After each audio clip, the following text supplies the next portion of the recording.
the fact na hindi mo ginagamit yung formula, dapat tayo nagiging example. Nagiging halimbawa tayo. Yung certain woman nga kung tutusin, wala siya. Pero naging example sa buhay ni Jairus. Si Jairus may kaya. So, ibig sabihin, hindi hadlang kung ano yung social status mo para maging halimbawa ka sa kapwa mo kapatiran. Sabi po dyan, great astonishment. Pag sinabi pong astonishment, ano po ba yan? Pag sinabi pong astonishment, namangha. Matinding namanghaan. Kasi alam nila, technically, yung anak nilang babae, patay na. Pero nung sabi ng Panginoon, talita kumi. Then Dam said, I say unto thee, arise.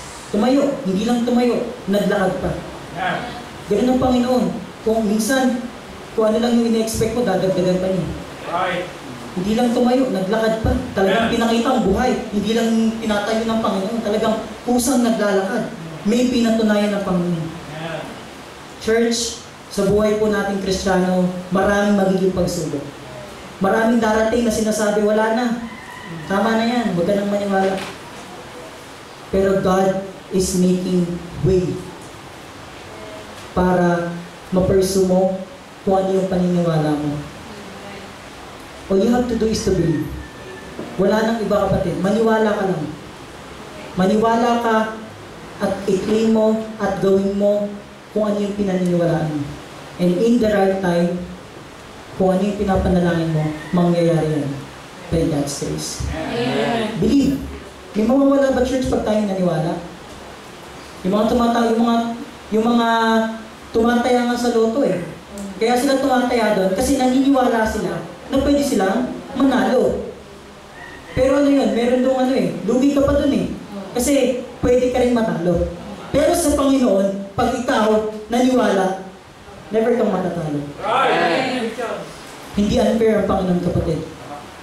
Si Jairus nga nangailangan. Yung certain woman nga nangailangan. Nabigay ko ba parehas? Yes, sir. Yes.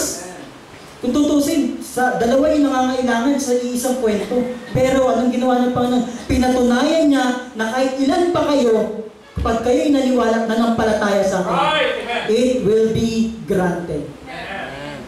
Church, maniwala lang tayo. Kung ano man yung pinagdadaanan natin ngayon, mukha mang imposible yan ngayon sa mata ng tao. Pero hindi yan imposible sa Panginoon. Patay nga, nabuhay niya Diba? Kayo pa kaya na mukha lang patay. Buhay pa naman kayo. Baka amoy patay na. Yun yung mahirap. God can make a way, kapatid, if you believe. Ano sabi ko? Be not afraid. Only believe. Tumayo po tayo lahat, mga kapatid, tayo pinunay.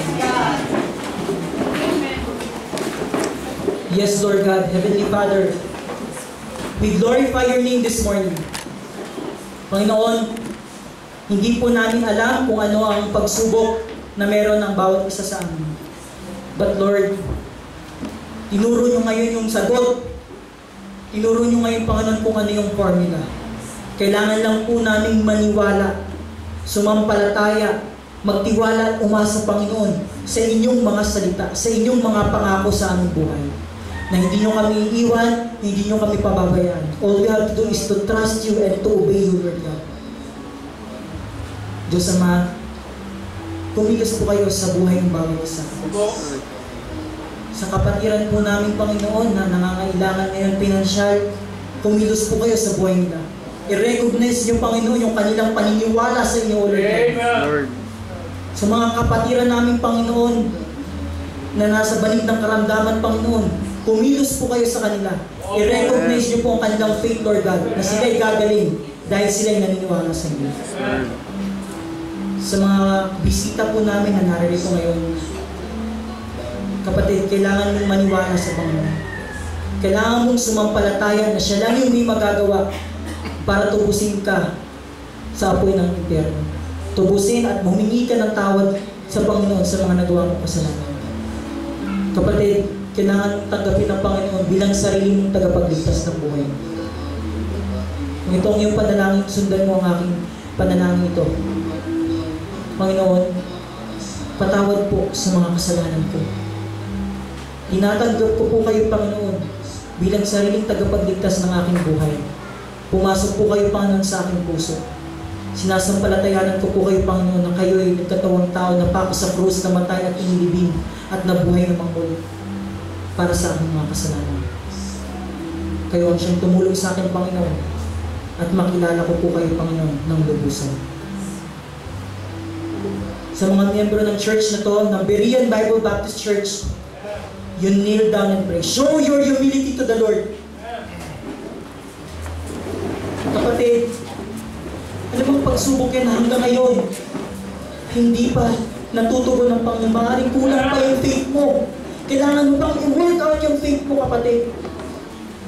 O maaari namang merong certain moment na inaasikaso pa ang Panginoon. All you have to do is to wait. Dahil may tamang panahon dyan ng Panginoon. Huwag kang sumuko katulad ni Jairus. Hindi siya nagpatinag sa mga narinig niya.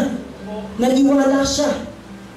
Dahil sa pananampalataya at paniniwala niya sa Panginoon, nabuhay. Hindi lang gumaling, kundi nabuhay yung kanyang anak. Panginoon, tulungan niyo po kami. Kausapin mo ngayon, kapatid, ang Panginoon. Anumang dinaramdam mo ngayon, anumang nararanasan mo ngayon, you need God in your life. You have to believe in Him. Financial ba yan? Health ba yan? Loved ones mo ba yan? Trabaho ba yan? Kapatid, be not afraid. Only believe. Kausapin mo ang Panginoon.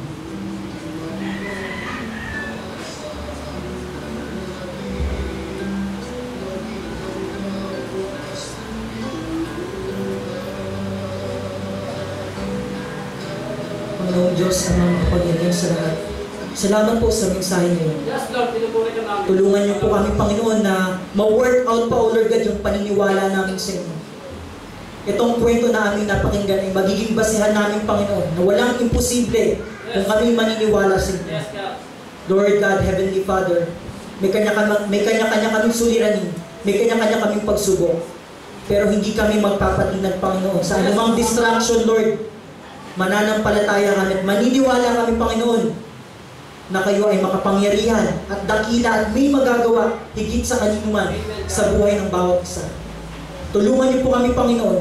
Bless us, O Lord God. Work out our faith, for this is all we need, Lord God, to claim what we are praying for. That they will be done this morning, Lord. This is all we ask. In Jesus' mighty name we pray. Amen. Amen. To God be the glory.